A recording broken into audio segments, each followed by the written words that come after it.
হাইকোর্টের ডিভিশন বেঞ্চের রায় প্রাথমিকে বাতিল নয় ৩২,০০০ চাকরি। প্রাথমিকে ৩২,০০০ চাকরি বহাল। রাজ্যের ৩২,০০০ প্রাথমিক শিক্ষকের চাকরি ফিরিয়ে দিল কলকাতা হাইকোর্টের ডিভিশন বেঞ্চ।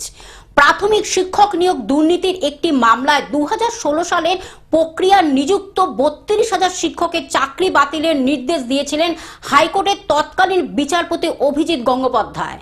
বুধবার সেই রায় খারিজ করেছে বিচারপতি তপব্রত চক্রবর্তী ও বিচারপতি ঋতব্রত কুমার মিত্রের ডিভিশন বেঞ্চ। এই রায়ের ক্ষেত্রে ডিভিশন বেঞ্চের পর্যবেক্ষণ সরকারি নিয়োগের স্বচ্ছতা নিরপেক্ষতা বজায় রাখার ক্ষেত্রে আদালত জোর দিতে পারে। পরিকল্পনা করে অনিয়ম হলে গোটা প্রক্রিয়া বাতিল করে দেওয়া যায়, কিন্তু এক্ষেত্রে তদন্তকারী সংস্থা সেই অনিয়ম চিহ্নিত করতে পারেনি।